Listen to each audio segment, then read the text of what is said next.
A desigualdade social aumentou no Brasil e no governo Temer. Os sucessivos cortes no salário mínimo, a precarização das relações de trabalho e os aumentos nos preços e tarifas diminuíram o poder aquisitivo da população, principalmente dos mais pobres. O resultado de tudo isso você acompanha na reportagem de Michele Gomes.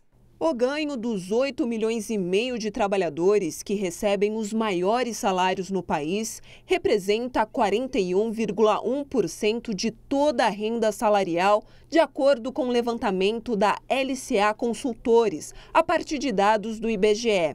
Em 2016, esse índice era de 39%. O economista Fausto Augusto Júnior, do DIEESE, o Departamento Intersindical de Estatísticas e Estudos Socioeconômicos, explica que esse crescimento de mais de 2 pontos percentuais na concentração de renda está associado ao aumento do desemprego. Normalmente quem acaba perdendo emprego é a base da pirâmide. E aí, desempregado, a massa salarial se concentra com aquele que está empregado. A questão nesse caso agora é que a geração de emprego de 2017, ela se deu em grande medida no trabalho informal. Né? E o trabalho informal mantém uma renda, normalmente uma massa salarial muito menor do que o trabalho formal. Isso elevou a concentração de renda, ou seja, aqueles que já estavam empregados, em especial os 10% mais ricos, mantiveram a sua participação na renda e os mais pobres diminuiu a participação na renda, ou seja, porque eles estão ganhando menos. A política de ajuste fiscal do governo Temer, com o congelamento dos investimentos públicos, cortes nos programas sociais e reajuste do salário mínimo sem aumento real, também contribuem para o aumento da concentração da renda, na avaliação do secretário de Relações Internacionais da Central de Trabalhadores e Trabalhadoras do Brasil, Nivaldo Santana. Nós estamos vendo uma equação perversa.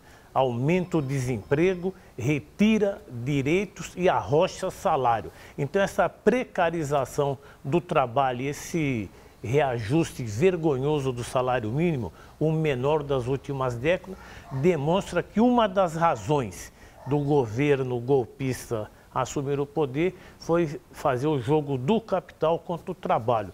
Tanto o economista quanto o sindicalista afirmam que para combater a concentração de renda é fundamental uma reforma tributária que garanta uma distribuição mais justa dos recursos para a população brasileira. A questão tributária em nenhum momento foi mexida e a questão da tributação no Brasil é um dos principais fatores de manutenção da desigualdade. Você mantém impostos muito altos ainda sobre o consumo, impostos muito baixos sobre a renda e propriedade.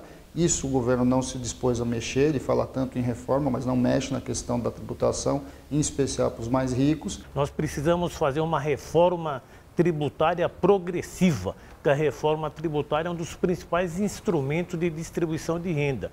E no Brasil, os tributos, os impostos, atingem mais os trabalhadores e o setor produtivo. O setor financeiro e quem vive de ganhos do capital praticamente não paga imposto no Brasil.